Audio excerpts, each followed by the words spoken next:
The film opens with a middle-aged mother arriving at a public park to pick up her son. She is oblivious to the fact that she's being watched by a suspicious man named Sam Reide, who is hiding in the bushes behind her. Sam witnesses a man appear in disguise and bludgeon the woman to death in front of her son. The scene abruptly shifts to Sam waking up in his bathtub with cords attached to the temples of his forehead, suggesting that he used some kind of technology to travel back in time. He immediately calls his sister Jenna and asks her to write down some details about the event he saw. Subsequently, Sam drives to the nearest police station to report the crime he just witnessed. As he reports the attacker to Detective Jack and Dan, we learn that Sam is pretending to be a psychic detective who has helped the cops catch over 22 criminals using his abilities so far. Sam further narrows down their search by sharing that he saw the killer making a call after the attack, as if his kill was based on a contract. When Sam returns home and chats with Jenna, we find out that their parents died in a house fire, which led Jenna to grow distant from Sam for not saving them with his abilities. The following night, just as Sam has trouble passing the time, he is visited by Elizabeth, who happens to be the sister of his former lover, Rebecca, who was assassinated by a man named Lonnie. Upon catching up with Elizabeth, Sam learns that she is in town to watch the execution of Lonnie. In a turn of events, Elizabeth finally shares with Sam that Rebecca was cheating on him with Lonnie, which rules out the possibility that Lonnie is her killer. Elizabeth also proves her loyalty to Sam by stating that she herself found out about the affair just now from Rebecca's diary, which she submitted at the police station, but it was rendered irrelevant to her murder case. Though she did learn about Sam's abilities from the cops. Hence, she wants Sam to find the real killer of Rebecca. For the time being, Sam refuses to help Elizabeth. Later, he meets up with his physics professor, Harry, who is also a close acquaintance of his. Over drinks, Sam shares with him the idea of saving Rebecca by going back in time, but Harry firmly warns him of the consequences. He also reminds him how his parents faced the consequences and died due to his attempt to travel back in time and save Jenna. Harry also lays out a common fact about the brain, which usually takes all the damage when memories overlap due to time travel. Sam returns home with Vicky, the bartender, to hook up with her, but he sees Rebecca's picture hanging out of Rebecca's diary and loses interest in Vicky. He sends Vicky away and takes a look at Rebecca's diary, in which he finds a picture of her with Lonnie. The picture changes his mind, so he calls Elizabeth and agrees to help her find the real killer. Sam, being the bigger person, visits Lonnie in prison and lets him know that he will do everything in his power to prove his innocence. Instead of being grateful, Lonnie accuses Sam of being Rebecca's actual killer and wishes his death upon him. That night, Sam visits Jenna and pressures her into helping him travel back to the time when Rebecca was killed. With Jenna's help, Sam travels in the past and arrives outside Rebecca's house minutes before her assassination. He sees Elizabeth arrive outside the house, so he argues with her and forces her to stay in the car while he checks up on Rebecca. When he checks up on Rebecca, the assassin victimizes Elizabeth in the car and kills her. Hearing her screams, Sam runs outside to save her, but by the time he approaches her car, Elizabeth is long dead. He immediately runs back inside to see Rebecca, but he finds her brutally assassinated as well. Since things don't go according to his plan, things get altered in his present timeline. He wakes up in his bile and finds a weird guy in his living room, who is his new tenant. He wishes to head to the police station, but finds out he doesn't have a car now. He still makes it to the station, where Dan permits him to review Rebecca and Elizabeth's case files in exchange for his leaving and never returning to the station. While he reviews the files, he learns that he was made the prime suspect in Rebecca and Elizabeth's assassination since his traces were found at the crime scene. Detective Nicholson also shares some similar cases with him and identifies the serial killer as the Pontiac Killer, who particularly targeted women.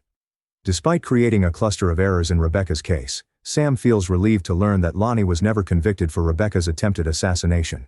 He even visits Lonnie, who is now a wheelchair-bound corporate man. The same day Sam visits Harry, who is tending to his indoor garden.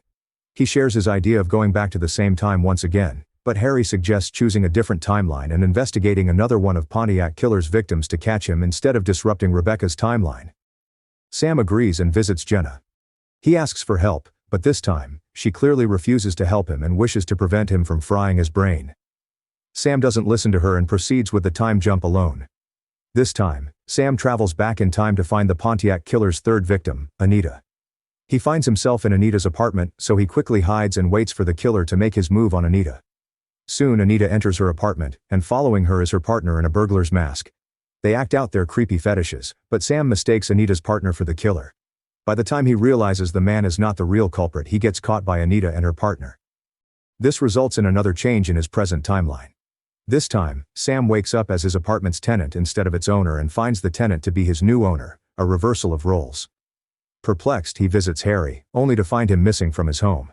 He returns to his apartment and goes through the Pontiac killer's victim list and finds out that Anita is not on the list anymore. He eventually tracks Anita down and asks her how she saved herself from the Pontiac killer. This time, Anita recognizes Sam as the intruder from her apartment, so she puts pepper spray in his eyes and runs away after seeing him as a threat. With no one to lean on, Sam turns to Jenna, who lectures her on his unsupervised actions and worries for his mental health. Sam also discusses Harry's disappearance out of concern, but Jenna brings to his attention that Harry was planning to link Sam to Rebecca and Elizabeth's assassination. Hence, she covered for Sam by becoming his fake alibi. Since they're already on the topic, Jenna brings up her parents' fire incident. This time, Sam admits that he traveled back in time to save her, during which uncalled-for incidents took place, killing their parents. Sam starts acting up while trying to justify his work, which only worries Jenna more. Now in discomfort, Sam tries to seek solace in Vicky, but she rejects him this time, revealing herself to be betrothed to someone else. When Sam leaves in disappointment, we see a disguised entity entering the bar and brutally assassinating Vicky.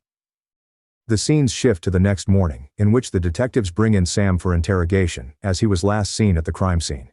Dan also brings to Sam's attention that he will be prosecuted for Vicky's assassination because Jenna didn't file herself as his alibi this time. Now visibly disturbed, Sam denies all allegations. Dan observes his behavior and suggests pleading insanity to avoid getting convicted. Before things escalate further, Jenna arrives there with a lawyer, so they end up releasing Sam since they don't have enough evidence against him.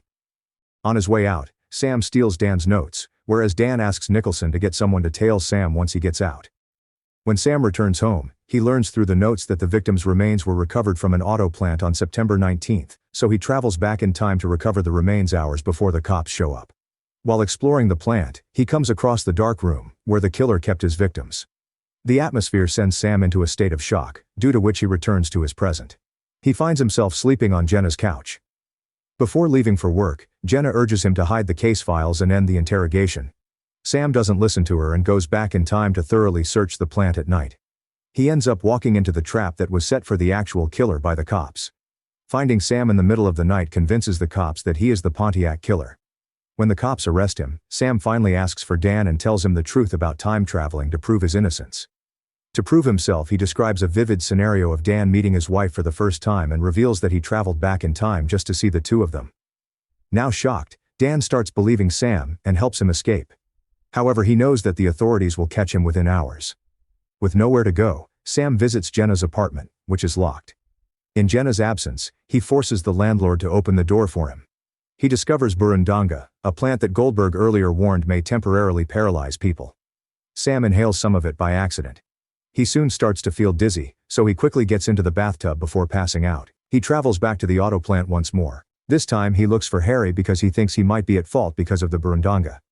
However, in the same room where the previous victims were discovered, Sam discovers Harry seriously hurt rather than a suspect. Sam falls into a trap while attempting to flee for assistance. A figure in a mask emerges and moves toward him. Sam is taken aback to see Jenna behind the mask. She offers to go back in time and stop the trap from ever being set after she releases him.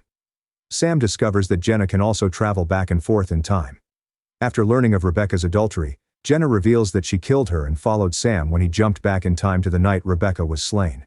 Finding out that Jenna is the serial killer appalls Sam. He queries her on why she singled out other women who were unfamiliar to her. She makes a suggestion that she killed out of jealousy. Additionally, Jenna confesses to killing Harry since he was on the verge of exposing her. She informs Sam that every time he jumped, more witnesses showed up, and she had to get rid of them. To make things worse, she confesses that she loves Sam and kisses him. Disgusted by it, Sam faints and travels back to the time when their parents were killed in a house fire. This time, Sam stops Jenna from fleeing by locking the door and lets her burn instead of rescuing her. Sam sobs outside while his parents inquire about Jenna's whereabouts. Sam's world completely changes by the time he returns to the present. He is currently wed to Elizabeth, and the two of them have a daughter, Jenna. When they arrive for a family cookout, Rebecca, Harry and his parents, all of whom are now living in this timeline, greet him with a birthday wish. Young Jenna silently smiles as she puts her doll on the barbecue and watches it melt as the family catches up, revealing her psychopathic tendencies. Here, the movie ends. Thanks for watching. Please don't forget to like and subscribe for more awesome recaps.